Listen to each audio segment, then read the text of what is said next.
ఒక చుక్క ఆయిల్ వేద్దాము.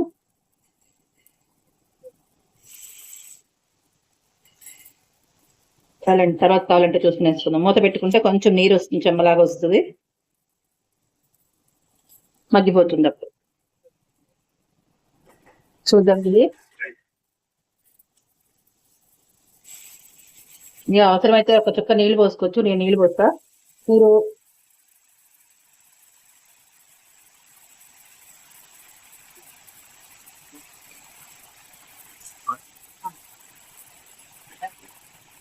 ఇప్పుడు మూత పెట్టేద్దాం, ఉడికిపోతుంది. ఈ ప్లేస్ నేను నీళ్లు వేసుకున్నాను కదా, మీరు నీళ్లు పోసుకోవడం ఇష్టం లేకపోతే ఆయిల్ వేసుకోండి కొద్దిగాను.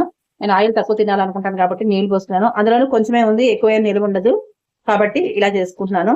నిలవ కూడా ఉంటుంది, నీళ్లు పోసినా బాగా ఇది ఎగిరిపోతుంది కాబట్టి ఇది కూడా చక్కగా నిలవ ఉంటుందండి. నిలవ ఉండడానికి ఎటువంటి అనుమానం ఉండదు. ఇదనమాట నేను